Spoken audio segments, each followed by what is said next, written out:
Dulu, pernah ada pembantaian satu keluarga, dikarenakan sebenarnya hal sepele. Sebut saja keluarga Pak Hamdi, yang mana Pak Hamdi mempunyai 3 orang anak, hasil pernikahannya dengan Ibu Sumiati. Anak pertama Pak Hamdi duduk di bangku SD, dan yang kedua masih TK, sedangkan yang kecil masih bayi. Anak-anak Pak Hamdi sering bermain di lahan seperti pesawahan, yang memang tidak jauh dari rumahnya. Lahan itu sering dijadikan ladang singkong. Milik ladang singkong itu sebut saja Pak Gani. Suatu hari anak-anak Pak Hamdi sedang bermain di ladang singkong, dan memang dengan sengaja mengacak-acak ladang singkong itu, yang mana yang sudah ditanami oleh Pak Gani. Pak Gani yang mengetahui hal tersebut kesal kepada anak-anak dari Pak Hamdi.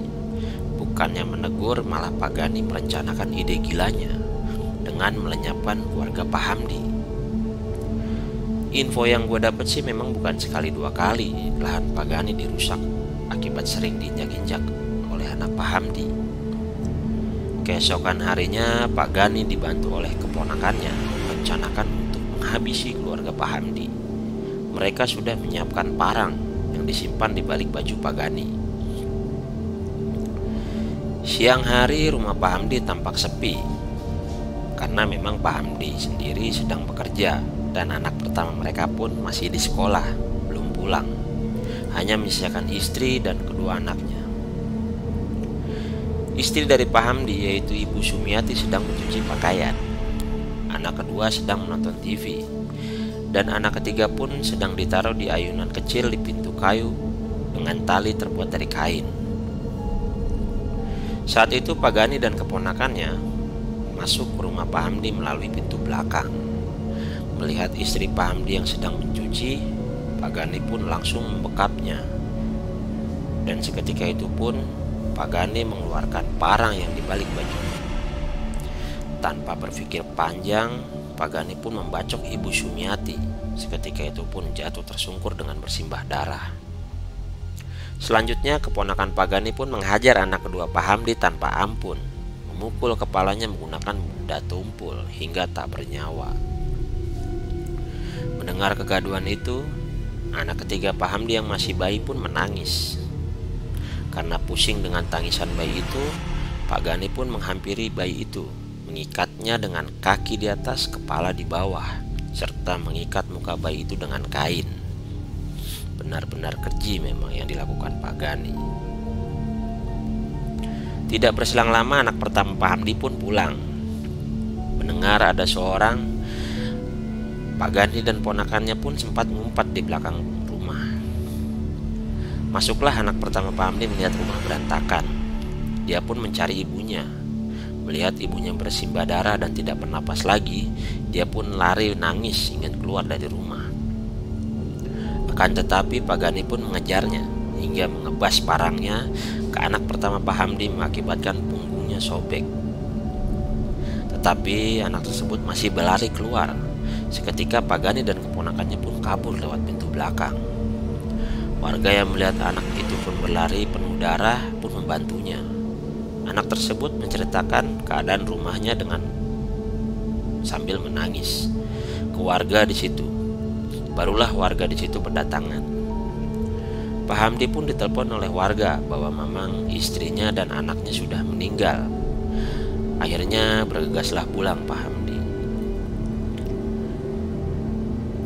Pak Hamdi melihat jenazah istri dan kedua anaknya menjadi histeris. Apalagi melihat anak bayinya yang memang diikat dengan muka ditutup oleh kain. Akan tetapi memang anak ketiga Pak Hamdi itu tak terselamatkan karena kekurangan oksigen. Tak berapa lama datanglah polisi. Dari hasil penuturan anaknya yang pertama bahwa Pak Gani lah pelakunya. Pak Gani pun ditangkap di kediamannya beserta keponakannya.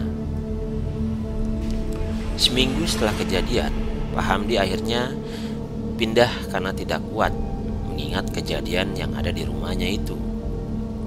Rumah itu pun dibiarkan kosong hingga berbulan-bulan, yang mengakibatkan rumah tersebut menjadi angker.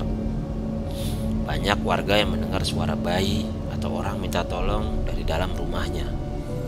Belum lagi banyak tukang dagang melewati rumah itu sering diganggu, seperti ada yang beli tapi tidak ada orangnya. Pernah suatu hari kejadian aneh yang menimpa Bang Rian, di mana Bang Rian itu adalah warga baru di situ, baru tinggal 1 hari, yang mana bersebelahan dengan rumah kosong tersebut. Setiap malam Bang Rian tidak bisa tenang, karena memang pintunya selalu diketuk. Setelah dibuka tidak ada orang, dan juga sering mendengar rintihan tangisan, membuat keluarga Bang Rian pun menjadi tidak nyaman. Akhirnya Bang Rian ke warga bertanya, rumah kosong di sebelah itu sebenarnya ada apa? Warga pun di situ memberitahukan tentang kejadian di masa lampau rumah itu. Kagetlah Bang Rian, dan dia langsung pindah di hari itu juga. Akhirnya warga dan dibantu RT setempat dan juga Ustadz coba merembukan terkait rumah kosong itu, karena sering kejadian aneh. RT pun mencoba membicarakan kepada Pak Hamdi, karena warga sudah mengeluh terkait masalah gangguan-gangguan yang dialami warga di situ. Akhirnya info yang gua dapat sih rumah tersebut diwakafkan oleh Pak Hamdi untuk dijadikan musola. Semenjak saat itu tidak ada lagi gangguan-gangguan gaib di sana. Itulah cerita